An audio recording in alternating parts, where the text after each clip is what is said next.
விஜய் விஜய் அப்படியே விட்டுக்கா ஓரமா ஓரமா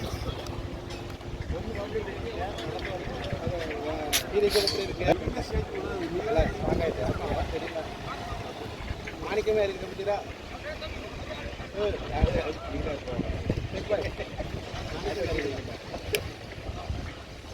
பக்கத்துல ராம்குமார்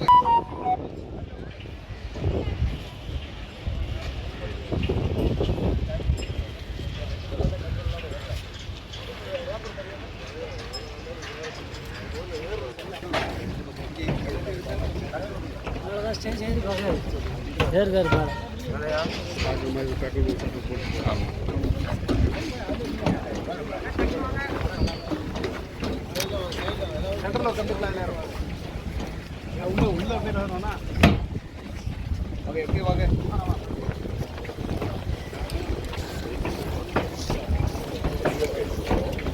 அதான் அப்படியே கொஞ்சம் நில்லுங்கண்ணே இல்லை அப்படியே கொஞ்சம் நில்லுங்கண்ணே ஒரு போட்டோ மட்டும் எடுத்துக்கிறோம் ஓ சாரி அந்த பக்கம் வாங்க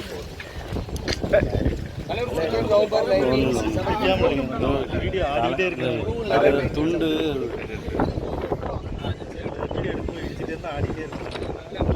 வாக்கு திருட்டு வாக்கு அதிகாரம் என்ற தலைப்பில் எங்களுடைய தலைவர் ராகுல் காந்தி அவர்கள் நாடாளுமன்றத்திலும் மக்கள் மன்றத்திலும் பீகாரில் தொடர் யாத்திரை செய்தும் எப்படி இந்த வாக்கு திருட்டு நடந்தது, மக்களுடைய வாக்கதிகாரத்தை எப்படி பாஜகவும் தேர்தல் ஆணையமும் சேர்ந்து பறிக்கிறது என்பதை பற்றி விரிவாக நாட்டு மக்களுக்கு அவர் வரலாற்று சிறப்புமிக்க செய்தியை பதிவு செய்திருந்தார். இந்த அடிப்படையில் தமிழ்நாட்டின் காங்கிரஸ் கட்சியின் சார்பாக ஒரு மாநில மாநாட்டை கூட்ட வேண்டும் என்று எங்களுடைய நாடாளுமன்ற உறுப்பினர், சட்டமன்ற உறுப்பினர், இங்க இருக்கின்ற முன்னணி தலைவர்கள், மாவட்ட தலைவர் அனைவரும் இணைந்து இந்த மாபெரும் மாநாட்டை, மாநிலம் தழுவிய மாநாட்டை இங்கே கூட்டியிருக்கிறார்கள். லட்சக்கணக்கான மக்கள் நாளை இங்கே அணிதிரள இருக்கிறார்கள். வாக்குரிமையை பாதுகாப்போம், குடியுரிமையை பாதுகாப்போம் என்ற முழக்கத்தோடு வர இருக்கிறார்கள். ஒரு வாக்கு என்பது ஒரு மனிதனுடைய தார்மீக அடிப்படை உரிமை.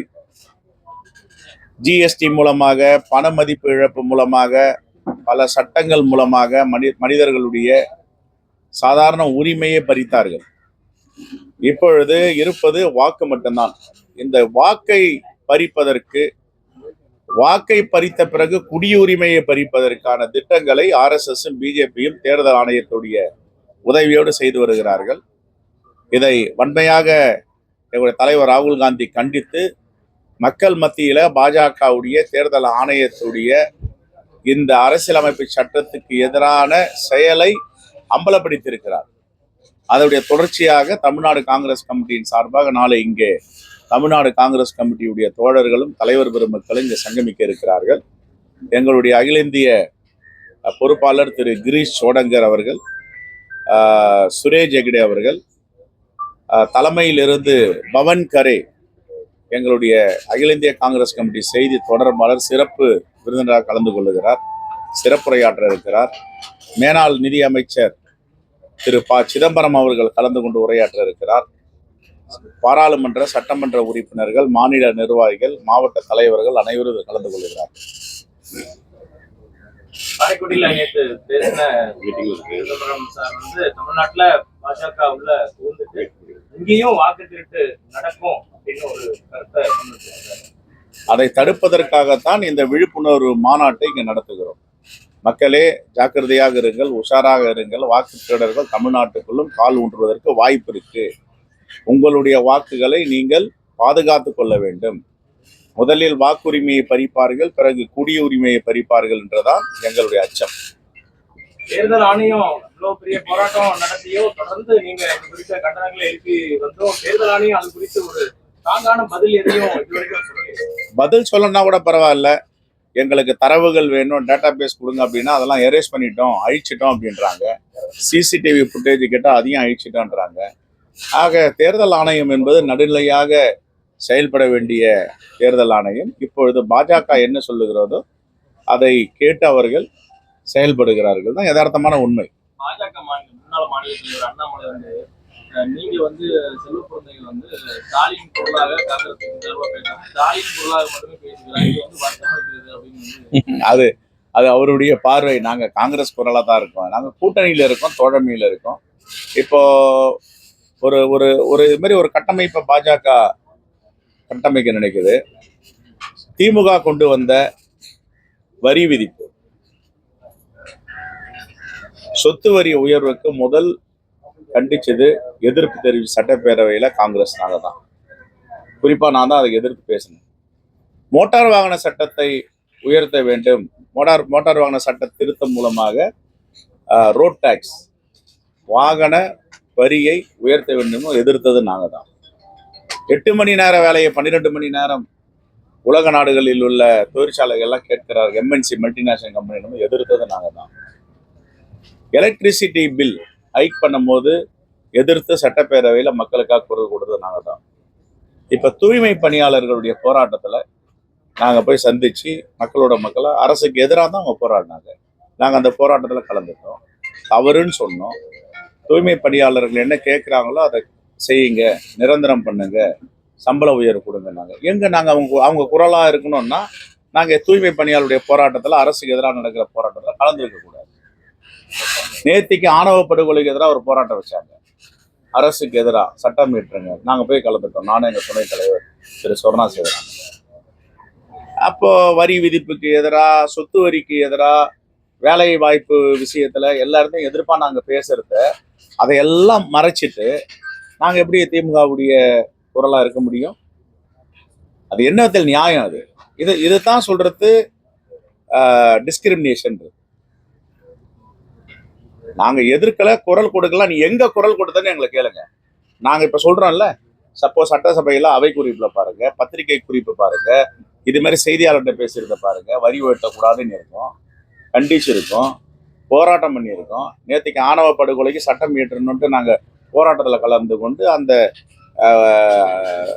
அவுட்ஃபிட்டுக்கு ஆதரவா இருந்தோம், மூவ்மெண்ட்டுக்கு. நேற்று பேசிட்டு தான் இங்க வந்திருக்கேன். அது ஒரு பிரமிப்பு. என்னன்னா இந்த இந்தியா கூட்டணியை சிதைக்கணும்ன்ற ஒரு பிரமிப்பு இருக்காது. பாஜக கூட்டணியில இருந்து இப்போ ஒவ்வொருத்தரா வந்து வெளியே போயிட்டு இவங்க மறுபடியும் நாங்க ஒன்னா சேர்ந்து திமுக கூட்டணி வீழ்த்திடுவோம் அப்படிங்கிற மாதிரி சொல்லிட்டு இருக்காங்க. தலைவர்கள் மட்டும் சொல்றாங்க, தவிர அந்த அணி வந்து இன்னும் பலவீனமாக தான் இருக்கு. அது ஏற்கனவே சொல்லியிருக்கேன், நேற்றுக்கு சொல்லி, மூழ்கும் கப்பல் பாஜக அதிமுக கூட்டணி. அதிமுக பாஜக கூட்டணியை தமிழ்நாடு மக்கள் ஏற்றுக்கொள்ள மாட்டார்கள். இயற்கைக்கு எதிரான கூட்டணி. தமிழ்நாட்டு மக்களால் தொடர்ந்து 4 தேர்தலில புறந்தள்ளி தோல்வி அடைய வச்ச கூட்டணி. அது மக்கள் அவங்களை ஏத்துக்கவே இல்லை. அந்த கூட்டணியை தொடர் தோல்வி, 4 முறை தோல்வி அடைஞ்சிருக்காங்க. இப்ப 5வது முறை தோல்வி அடைய போறாங்க. அப்போ மக்கள் ஏற்றுக்கொள்ளாத கூட்டணி, மக்கள் நிராகரிக்கப்பட்ட கூட்டணியில் நாங்க ஏன் இருக்கணும் அப்படின்னு டிடிவி தினகரன் வெளியே வந்திருக்காரு. 2 மாசத்துக்கு முன்னாடி என்ன சொன்னாரு? இந்தியா கூட்டணியை தோக்கடிக்கணும்னா நம்ம எல்லாம் ஒன்றிணைனாரு. இப்ப அந்த கூட்டணியிலே வெளியே வந்துட்டாரு. என்னன்னா மக்களுடைய பிரதிபலிப்பு, மக்களுடைய மனநிலையை பார்த்து அவர் வெளியே வந்துட்டாரு. இப்போ செங்கோட்டையன் அவர்கள் 4 வருஷமா அமைதியா இருந்துட்டு இப்போ ஒரு கழக குரல் அங்க ஒலிக்குதுன்னா என்ன காரணம்? அந்த கூட்டணி சரியா வராது, வெளியே வாங்கன்னு சொல்றாரு. ஆகையால பாஜக எங்க இருக்குதோ அங்க சர்வ நாசம் தான் நடக்கும். அது எல்லா மாநிலத்திலும் நடந்திருக்கு. ஹரியானாவில் நடந்திருக்கு, பீகாரில் நடந்திருக்கு, ஆந்திராவில் நடந்திருக்கு, மத்திய பிரதேசம் நடந்திருக்கு. கடைசியா மகாராஷ்டிரால சரத்பவருடைய அண்ணன் மகனையே தனியா பிரிச்சு அந்த குடும்பத்திலேயே குழப்பத்தை ஏற்படுத்தினாங்க, கட்சியை உடைச்சாங்க. இது பாஜகவுடைய சித்து விளையாட்டு. அதே மாதிரி பால் தாக்கரே உருவாக்கின சிவசேனா என்ற ஒரு மாபெரும் இயக்கத்தை உத்தவ் தாக்கரே முதலமைச்சராக இருந்தவர் அந்த கட்சியை சிதைச்சு ஷிண்டே என்ற ஒரு தலைமையில் ஆட்சி அமைச்சாங்க. இப்ப தமிழ்நாட்டில் அதிமுக 4 அணியா இருக்கிறதுக்கு யார் காரணம்? இபிஎஸ், ஓபிஎஸ், டிடிவி, சசிகலா 4 அணியா இருக்கிறதுக்கு யார் காரணம்? பாஜக தானே. காங்கிரஸ் காரணம் இருக்கு. சரி, பாமக இப்ப பிரச்சனை போயிட்டு இருக்கு, யார் காரணம்? அது பாஜக தானே. அதை கெயின் பண்ண நீங்க முயற்சி பண்றீங்களா? இந்தியா கூட்டணி சார்பில் இவ்வளவு பேர் அங்க இருந்து வெளியே வராங்கன்னு தெரியுது, விளக்கங்களை சொல்றீங்க. இந்தியா கூட்டணி சார்பில் காங்கிரஸ் பேர் இயக்கம் கட்சியை பலப்படுத்துவதற்கு கடந்த 1.5 ஆண்டு காலமாக இந்தியாவுடைய ஆன்மாவை கிராமம் என்று மகாத்மா காந்தியடிகள் சொன்னார். காங்கிரசும் அதை நோக்கி சென்று கொண்டிருந்தது. தலைவர் ராஜீவ்காந்தி அவர்கள் பஞ்சாயத்துகளுக்கு அதிகாரத்தை கொடுக்க வேண்டும் என்று தான் பஞ்சாயத்து ராஜ் சட்டத்தை, நகர்பாலிகா சட்டத்தை கொண்டு வந்தார். அந்த அடிப்படையில இப்ப கிராம நோக்கி காங்கிரஸ் சென்று கொண்டிருக்கிறது. 80 விழுக்காடு வரை கிராம கமிட்டியை நாங்கள் நியமிச்சிருக்கோம். இன்னும் ஓரிரு மாதங்களில் 100% அடைந்து வெற்றி பெறுவோம். இப்போ எந்த கிராமத்துல காங்கிரஸ் இல்லைன்னு சொன்னாங்களோ அந்த எல்லா கிராமத்திலையும் இப்ப காங்கிரஸ் லைவ்வுட்டோட உயிர்ப்போட இருக்கு. அதை எங்களுடைய தலைவர் பெருமக்கள், எங்களுடைய மாவட்ட தலைவர்கள், மண்டல பொறுப்பாளர்கள், கிராம சீரமைப்பு குழு, பாராளுமன்ற சட்டமன்ற பொறுப்பாளர்கள்லாம் கடுமையா வேலை பார்த்து இதை ஒருங்கிணைச்சிருக்காங்க. இப்போ அமைதி புரட்சி, சைலண்ட் ரெவல்யூஷன் சொல்லுவாங்க. அந்த அமைதி புரட்சி 80 விழுக்காடை நாங்கள் எட்டியிருக்கோம். 80 விழுக்காடுக்கு ஐடி கார்டு, QR கோடோட கொடுக்கணும்னா இதை யாரும் நம்ப மாட்டாங்க. இது உண்மையா சாத்தியமானு பார்ப்பாங்க. அது 2 லட்சம் பேரை எங்களுடைய கிராம கமிட்டி தலைவர் பெருமக்களை கூட்டி தலைவர் ராகுல் காந்தி நாங்கள் கூட்டு வர இருக்கோம். இன்னும் ஓரிரு மாதங்களில் அந்த நிகழ்ச்சி, பிரம்மாண்டமான நிகழ்ச்சி தமிழ்நாட்டில் நடக்கிறது. இதெல்லாம் பொறுத்து கொள்ள முடியாத அண்ணாமலை போன்றவர்கள் வாய் சவடால் விடுறதுல எந்தவித அர்த்தமும் கிடையாது. காங்கிரஸ் என்பது தமிழ்நாட்டு மக்களால் ஒரு ஈர்க்கப்பட்ட மாபெரும் இயக்கம். புறக்கணிக்கப்பட்ட பாஜக இயக்கம் மாதிரி கிடையாது. ரைட்?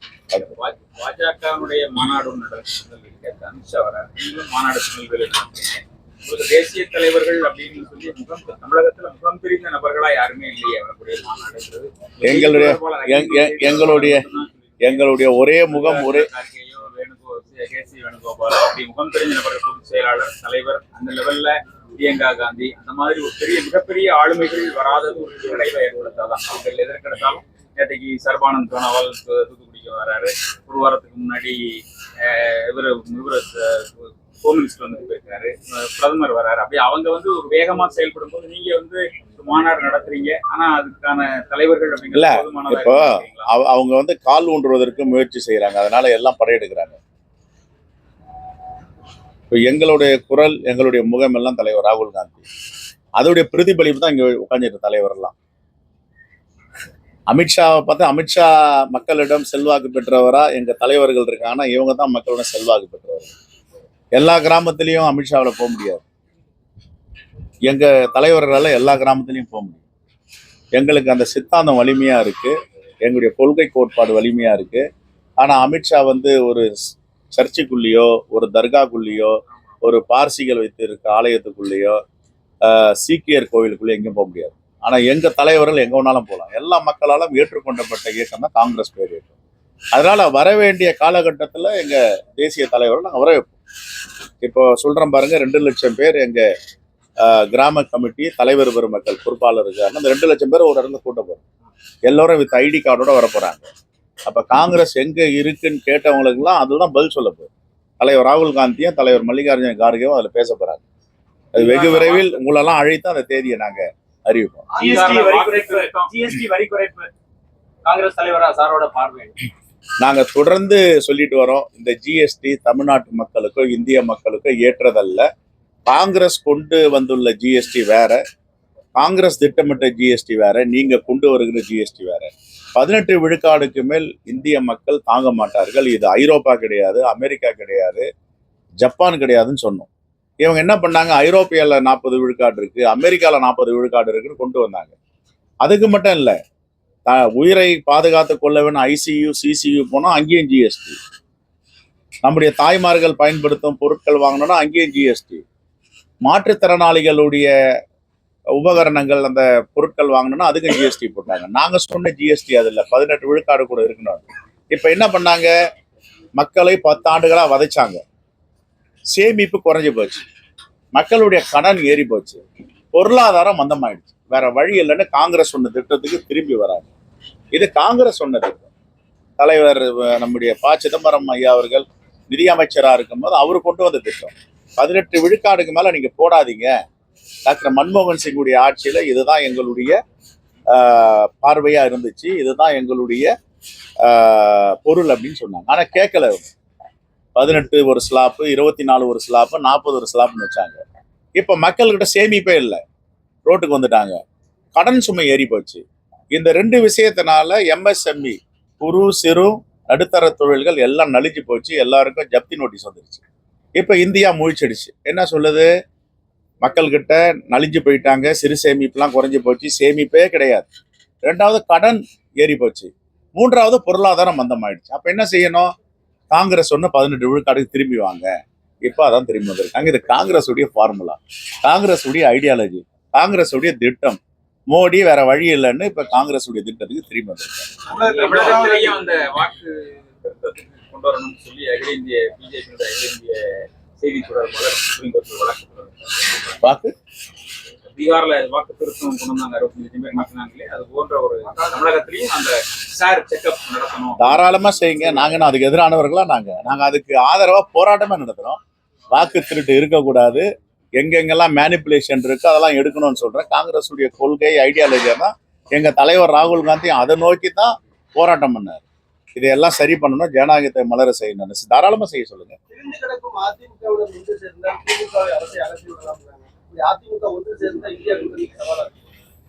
யாரு ஒன்று சேர்ந்தாலும் இந்தியா கூட்டணிக்கு சவாலா இருக்காது.